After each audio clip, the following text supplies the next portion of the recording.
Money moves to those who are not afraid to talk about it. People ask me all the time, Dan, why do you talk about money all the time? You see, there's nothing wrong or evil about money. Money is neutral. Imagine if you enjoy talking about basketball, Raptors, NBA, Canadian team, right? If you enjoy playing basketball or watching basketball, would you be ashamed to talk about basketball with your friends, your buddies? No, you wouldn't. Then why would you be ashamed talking about money? You see, you have a story in your mind right now about health, about success, about life, and also about money. You have a story in your mind right now, and guess who created those stories? Could be your parents, could be your relatives, could be the people that you know, you love, your brothers and sisters, your cousins. It doesn't matter, but you picked up those stories from somewhere. Remember when you were a little kid, the horror story, the scary story, the spooky story, the boogeyman hiding in the closet? Someone planted those thoughts in your mind, and someone planted those thoughts about money in your mind as well, that it's hard to get money, that rich people are bad, that you have to do something bad to make money, and it's one thing to make money, and it's very difficult to keep money, and if you make the money and now you lose it, then you look really, really stupid. It is simply not true. The people who are struggling with money, they're afraid to talk about money. And believe me, they do talk about money. The difference is they argue over money. Do your parents argue over money? Do you argue over money with your loved one, your spouse, your boyfriend and girlfriend? I remember one of the few times in my life that I saw my mom cried was because we ran out of money. So remember, money secret number one, money moves to those who are not afraid to talk about it. What's the value of a stock that never returns capital to its shareholders? I don't know, because the only way you can make money is if somebody else is willing to buy that position at a higher price for some emotional reason perhaps, or for some foresight that maybe the company will return capital one day.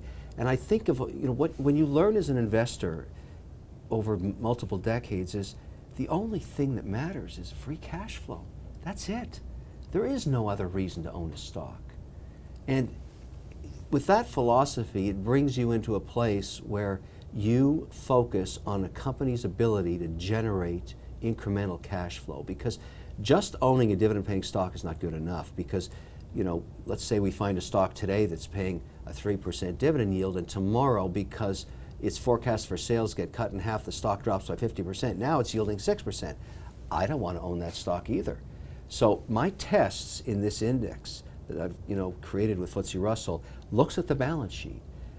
Every year we test to make sure that the company is viable in its ability to generate cash. This is extremely conservative investing. This is for the long haul. These tools are not for, as you're suggesting, for spicy, the hot stock du jour. I've done that. I've been there. Let the young legs do that. I have zero interest in that. I don't care what the hot new stock is. When a company comes public, I won't own it either. It's got to prove to me over multiple years that it can continue to generate cash before it even fits into what I'm doing. When I was 7 and my brother was 5, she would take us to the bank with her, because that's where you would buy bonds back in those days. You could actually buy the certificate with the coupons every 6 months. You'd clip them off.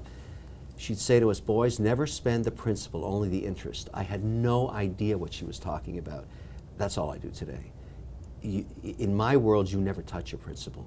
You adjust your spending habits, your gifts to charities, your use of capital based on how much you can generate from your portfolio.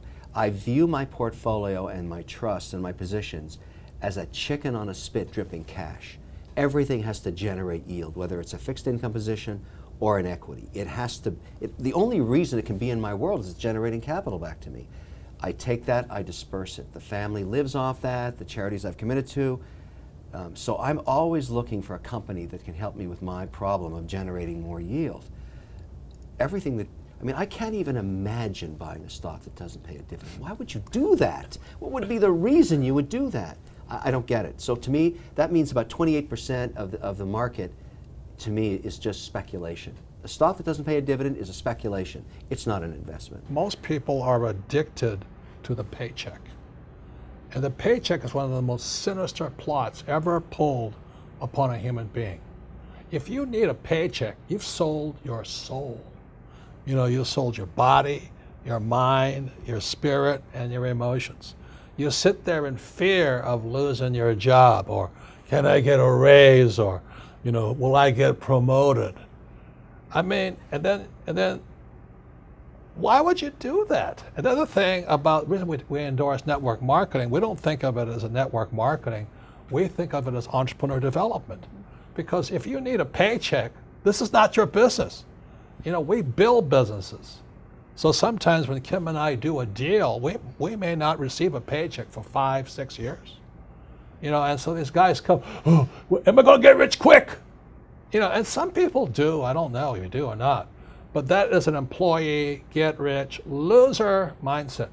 And so the thing that network marketing does is really kind of cure you of that loser paycheck, get rich quick mentality and actually build a business. We build businesses, and that's how we're rich, but we didn't get rich quick, and I don't need a paycheck, and I never want a paycheck. So that's kind of a revolutionary thought to most people up there who went to school to get good grades and get a job, and then you get a high-paying job, and the higher-paying job, you pay higher taxes, and you wonder why you never get ahead. That's because you went to school to get a job and a paycheck. You've got to get away from the paycheck, and sometimes it might take 2-3 years to get away from that. And that's what network marketing teaches people. It's an entrepreneur's mindset, it's an entrepreneur's spirit, not a loser employee, I need a paycheck mentality. On the game of Monopoly, you go past go and you get a paycheck. And if you just go around the properties and you land on them, you pay rent. Right. And you can't win the game of Monopoly unless you buy 1 green home, then 2 green homes, then 3 green homes, then 4, then a hotel, right? Like you have to be an owner in the game of Monopoly. The ironic thing is that the game of Monopoly is a great lesson for all of us for life. Yeah. You have to own assets that make you money while you sleep, that grow while you sleep. And the challenge for most of America is that this stuff is not taught in school. My grandmother, when she started at 30, she had nothing, and she used to literally save 50 cents a week and put it in a coffee can. Wow. And at the end of the year, she took that coffee can down to a brokerage firm and started investing in stocks. That's what changed the entire destiny of my family. Wow. Was that my grandmother at 30 with no college education, working at Gimbel's department store in Milwaukee, Wisconsin, got tired of being poor. There's some people watching today that are there, right? They're listening, they're watching this or they're listening to this, and they're tired of being poor. My grandmother was frustrated. And she came home and said to my grandfather on her 30th birthday, Jack, this is not working. And when you're the guy and you hear that, you're like, what do you mean this isn't working? And my grandfather said, what's not working? And she said, we're broke.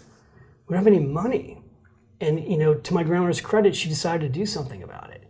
And so she literally brown bagged her lunch. Every day, she brown bagged her lunch so she could save that money and go invest. And the way the story turns out, Lewis, is my grandmother, my first book, Smart Women Finish Rich, was dedicated to her. She didn't become rich overnight. She built wealth over her lifetime. Yeah. I always say it's decades, not days. People who try to get rich quick stay broke long. It's true. It's like, show me those banner ads on how to get rich quick and I'll show you a way to stay poor forever. Right. So my grandmother realized you invest in great American companies and you just keep investing and you leave it and you leave it and you leave it. And she helped me buy my first stock at age 7 at McDonald's. Wow. And that was 7 years old. It was like she taught me 3 lessons about money at 7 that to this day I still teach, which I can share with you. What's that?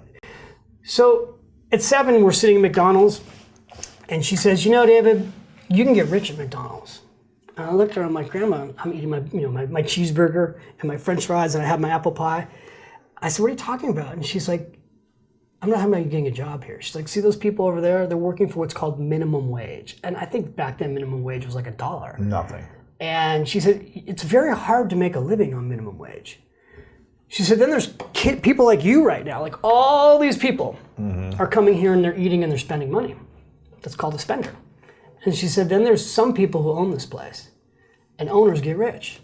And she said, and I love to play Monopoly at 7. That was my thing. I'd go to my grandmother and she'd play Monopoly with me. And she said, I'm going to teach you how to play Monopoly for real.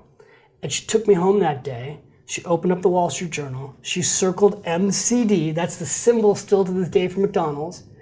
And she said, here's how much McDonald's is. She put me in front of a television screen and said, watch the ticker tape. She taught me how to read that ticker tape. And she said, just call out the price on MCD. That's the price of McDonald's. And she said, tomorrow I'll take you down to a broker's firm and we'll open up an account and you'll buy 1 share of that stock. And then every time you go there, you'll know you're making money from yourself. Wow. And that is a wow, right? And it's funny because I'm here in LA with you, but I just went to Disneyland 2 days ago with my son, who's 9. And Disneyland. Did you buy Disney? I bought Disney. That was my second stock. That's amazing. So like literally at 9, I'm at Disney with Grandma, and I'm like, hey, Mickey, are you guys public? Like, because she taught me to think as a child like an investor. Now, I'm doing the same thing with my kids. Now, my kids don't want to own McDonald's. They want to own Shake Shack. Right. So my son owns Shake Shack. Right down the street. A brand new one, right? My younger son, after Disneyland, was like, I want to own Disney. His older brother owns Disney. It's doubled. He's like, well, I want to own Disney. My kids own Amazon. So, they're learning like I learned. Now, this stuff should be taught in school. Today, this is the school, right? Today, what we do is another way to teach people. So, but those are simple lessons I just gave you that were passed to me, and we just did that in a matter of minutes.